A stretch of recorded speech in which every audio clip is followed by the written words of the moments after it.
Court कचहरी में आप लोगों ने कुछ अल्फाज आमतौर पर सुन रखे होंगे, जैसा कि जामिन बनना, जमानतनामा दाखिल करना और श्योरिटी बॉन्ड सबमिट करना। ये अल्फाज बहुत अहम हैं क्योंकि इनके कंसिक्वेंसेज हैं। अब दो किस्म की श्योरिटीज हैं, एक सबमिट की जाती हैं क्रिमिनल साइड पर, एक सिविल साइड पर। आज हमारी डिस्कशन है सिविल साइड पर सबमिट की जाने वाले श्योरिटी बॉन्ड्स या जामिन या जमानतनामा, और उसकी क्या हैसियत है और क्या जिम्मेदारी है।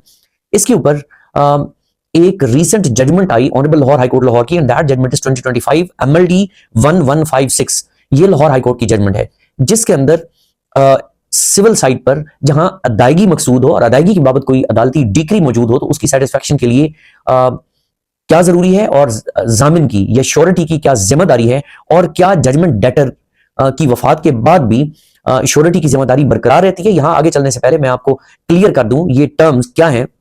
जजमेंट डेटर वो शख्स है जिसके जिम्मा वाजिबुल अदा है, जिसके खिलाफ कोर्ट डिक्री आई है कि उसने ये अदायगी करनी है। डिक्री होल्डर की टर्म उस शख्स के लिए इस्तेमाल होती है जिसके हक में डिक्री पास की गई कि उसे वसूल करना है सर्टेन अमाउंट, एंड श्योरिटी वो शख्स हो गया जो जामिन के तौर पर जाता है on behalf of judgment debtor.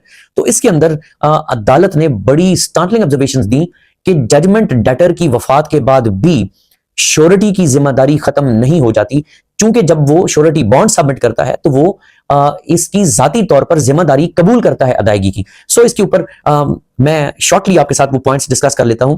Point number 1 जो कि ऑनरेबल कोर्ट ने सेक्शन 145 सिविल प्रोसीजर कोड को डिस्कस किया कि श्योरिटी जब सबमिट की जाती है तो फिर जामिन पर्सनली लायबल बन जाता है, एंड जिसके बाद अगर जजमेंट डेटर फौत भी हो जाए तो बहरहाल उसकी जिम्मेदारी बरकरार रहती है। और दूसरा पॉइंट इसी से कनेक्टेड है, and that point is death of judgment debtor. तो सिंपली जैसे कि मैंने पहले आपको बताया कि अगर जजमेंट डेटर की डेथ भी हो जाए इवन देन उसे बहरहाल अदायगी करनी है। और उसके बाद आ जाते हैं पॉइंट नंबर 3 की तरफ, and that is state of disease versus surety. कि एक जजमेंट डेटर जो वफात पा गया आया कि वो terms of the decree satisfy की जाएंगी उसकी जायदाद से या फिर भी श्योरिटी की जिम्मेदारी है। तो देन यहां पे चॉइस है डिक्री होल्डर की कि वो अपनी डिक्री की टर्म सेटिस्फाई करता है या वो वसूली पाता है जजमेंट डेटर की जायदाद में से या श्योरिटी या जामिन से ही वो वसूली करना पसंद करेगा।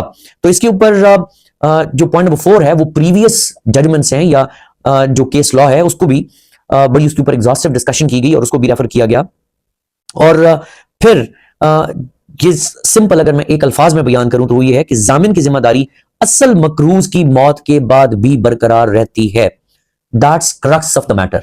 Surety survives even after death of judgment debtor.